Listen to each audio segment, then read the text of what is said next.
Hey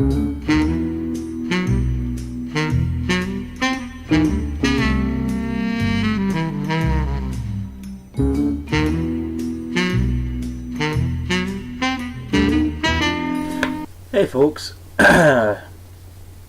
couple of things first before we carry on. First up, it's been a few days. I may have missed a few videos from people I'm subscribed to. Some of you may have missed my wonderful comments on their videos because my laptop was playing up. For some reason it wouldn't load up, it wouldn't charge, it wouldn't turn on, made no noise. And it's taken me a few days to get to the root of the problem. Well, that's a lie. It's been lazily. I just never bothered using my phone to look it up on the internet until now. And I've still no idea, but I'm guessing it's something to do with my charger and my battery pack. But it's on now. And sorry about my last video. I know it's about an hour and a bit long. I didn't expect that to be that long.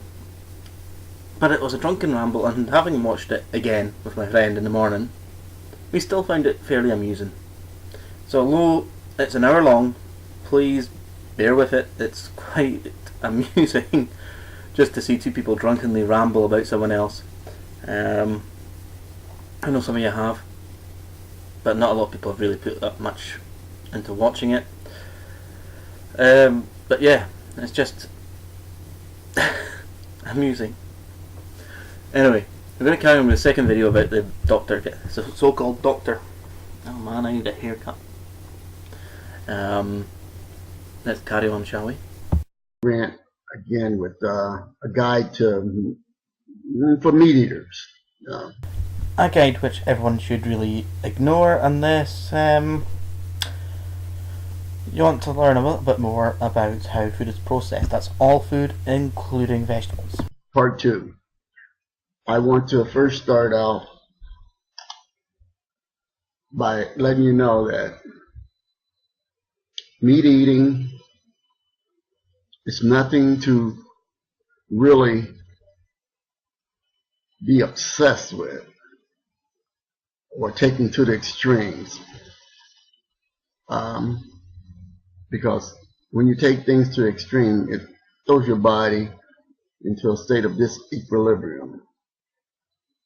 The only people I've seen obsessed with meat eating is vegans. They're the ones making loads of... fucking hell, my beard's really got a quiff. They're the ones making loads of videos about how meat is murder. Ooh, meat is murder. I've yet to see a meat eater make a video out in the hand that isn't that isn't dealing with a claim made by a vegan about how meat is wonderful. It's fantastic, and eating vegetables will kill you because the vegetables... Yeah, the obsession comes from your side of the fence, pal. So that you can at least have some type of understanding of what are some of the causes behind your illnesses, your lack of spiritual awareness, your lack of spiritual consciousness, and your lack of happiness in life. Some of the understandings behind my illnesses, that would be good. Just a pity that you can't tell me, pal, because you've got no medical background whatsoever. As for spiritual awareness, get to fuck. That's nothing to do with meat eating. That's me. I'm well aware of how much spiritual awareness I have and why. Here's the thing, I have no spiritual awareness because I don't think there is a spirit. I know there isn't a spirit, and well, I don't know because no scientist ever says they know, but I can pretty much declare to a certain degree that there is no such thing as a spirit. Prove it scientifically and I will believe there is a spirit. Simple as that. Also, spiritual awareness and spiritual consciousness, same thing, you fucktard.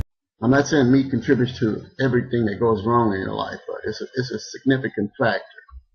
It's a significant factor in your bullshit.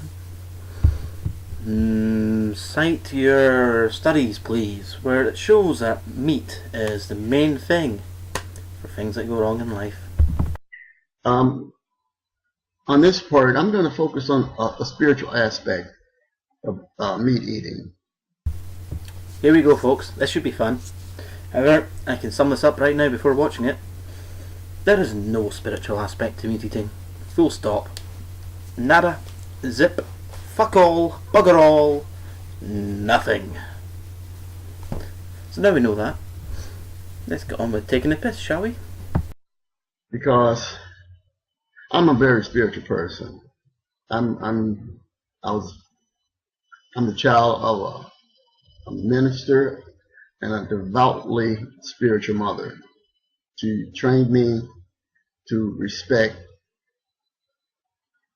all people who respect me and avoid those who don't. So if you don't agree with some of the things I'm saying and it's just not making you feel good, I would advise you not to even listen to me. But for those, in other words, if you don't agree with me, fuck off. I don't want you around me, because you might prove me wrong. who are listening, I want to say this to you. If you're with a partner and you're trying to be healthy and they're not trying to be healthy, and they're making all kind of threats like I'm going to divorce you if you don't cook my meat, then it's time to step back and look at your relationship. Wait, what? If you don't cook my meat, I'll divorce you? Has there ever been a divorce case put through for that? I don't know. I'll have to look it up. I'll let you know. I can't say for sure if there has been or not, but a quick Google search doesn't give me much. Now, I do know some women, some queens, who will not date or who will not even indulge. Should point out, he thinks that women should be called queens and men should be called kings. For some reason. I don't know why. But let's carry on, shall we? In any kind of relationship with a man who is a meat eater. They may speak to him and talk to him briefly, but as far as any kind of intimacy, it's out of the question. So they're bigoted. And, that's their prerogative. In fact, there was one guy who told his wife he was going to divorce her if she stopped cooking his meat. And it upset her. I can't blame her. Because here's a man who's not willing to even listen to some of the things she was telling him in a factual manner about what meat is doing to their lives and how it's affecting his health and how he's getting diseases and infecting her, because it's contagious once you contract some diseases. Okay, let's start with this off. Right, you're claiming that there's a guy who's going to defeat someone, divorce someone for eating meat. I don't think so. However, let's go with your claim, because, personal testimonies are all the rage and proving things right. And she is apparently saying things to him that are factual about how meat was bad for him. Giving him the heebie-jeebies. And thus infecting her as well through contagious diseases that he catches through meat. I smell bullshit. However, if she was taking her fats from you or any other vegan site that I've seen, I'm not surprised the guy told her to get the fuck. Here's the thing. When you cook meat, that thing when you cook it real good, that generally kills diseases in the meat. It does. It's an amazing new technology. We call it cooking. You see, most food poisoning from meat comes from not cooking it. That's right. Cook things right, and you'll be disease-free when eating meat, usually. And, just talking to somebody with a lot of viruses and bacteria and germs and stuff like that. That would be every single human body in the world then. You realise there's every single part of the human body has bacteria, right? There's colds and viruses going around your body constantly, being defeated by your antibody, by your white blood cells, your antibodies. If you're a doctor, you know this. Airborne pathogens do travel, and they can infect a person who has a low immune system, a low functioning immune system. I wouldn't be surprised if you went ahead and blamed a low immune system on meat eating as a child. That'd be bollocks. What causes a low immune system when you're a child is being in a disease-free area. If you have a small child, let them get dirty, because that will make them healthier in adult life. Expose them to as much shite as possible when they're small and their immune system's forming. That way they'll be a nice, healthy adult when they're older. Do not, and I repeat this, do not clean everything.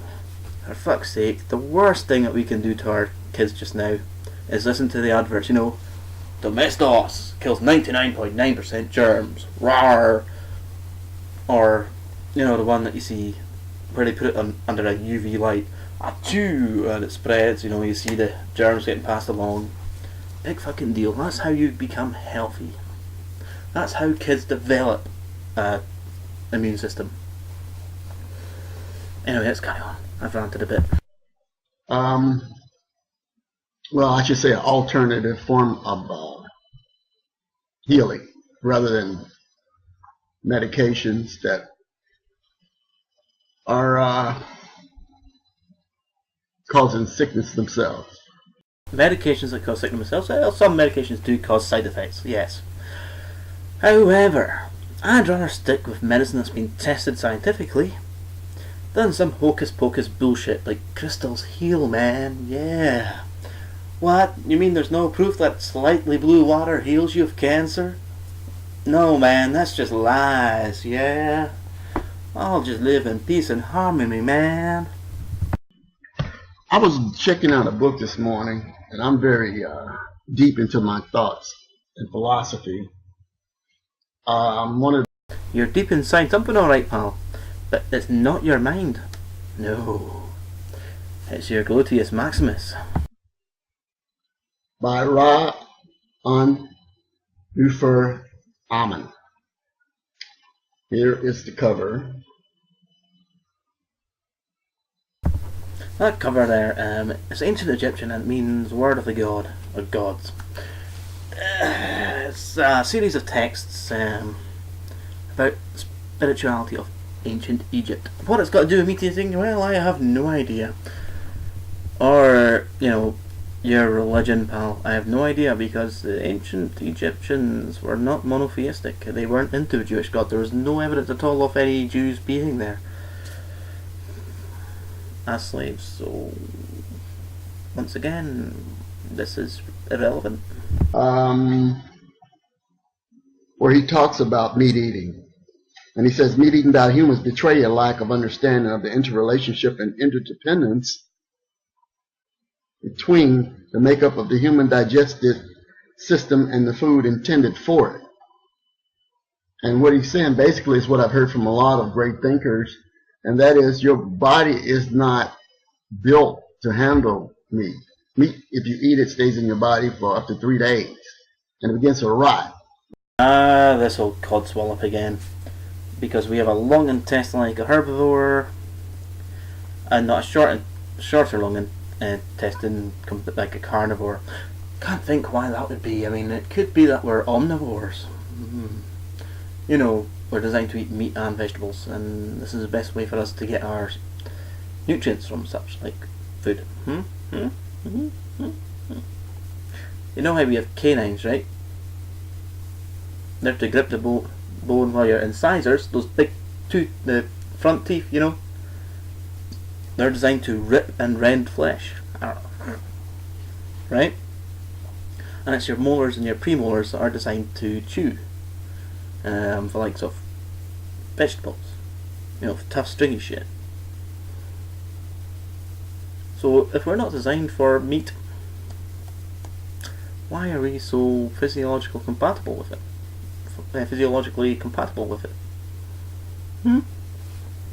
But they know it's putrefaction. Putrefaction. Putrefaction. Well. Putrefaction. It's a fairly easy word to say. If you're a doctor, you'd be able to say it. But you're not, are you? You're not a medical doctor. You're a bullshit doctor. Anyway, it means rotting inside your body. I don't want to get too technical because big words don't impress me. You're supposedly a doctor. The technical side is everything you're supposed to be about. Big words don't impress me. Woohoo! Whoop-de-fucking-doop. Doesn't matter if it impresses you. You're a fucking doctor. You're supposed to be dealing with the technical side of the body. That's what you're there for. And I don't want to try to impress nobody out there who is into big words, because that's not a sign of intelligence. Understanding and being able to use big words, as you so intelligently put it, in their context is a big sign of intelligence, pal. If you're able to understand the more complex issues surrounding a word, say,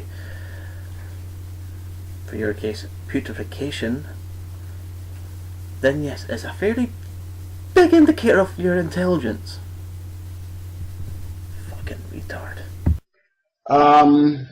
But I like the part where he's saying it is best to avoid animal products, including fish, eggs, chicken, dairy, which are not vegetables. In case you haven't noticed, besides having an adverse effect on your health, animal protein and fats are the greatest dietary sources of cancer, heart disease, rheumatoid illness. You will not be able to fulfill the requirements of Ma'at's stage of initiation. Ma'at. Blah blah blah, biggest source of cancer, blah blah blah blah blah. Yeah, well, it's very rare that you actually get cancer from eating meat. It's a very rare case. Some very little amount causes it, but anything can be a carcinogen. Really, there's anything that can cause a cancer. I would say the sunlight or radiation is the biggest cause of cancer growth. You know, that big word radiation, which you don't think a lot about. Yeah, it's obvious you've studied this really well. Is getting the balance and harmony into your life. And I mentioned disequilibrium, how your body is not going to be in balance when you do engage in meat eating. Here's a thing for you, pal. Your body is never in balance, as you say.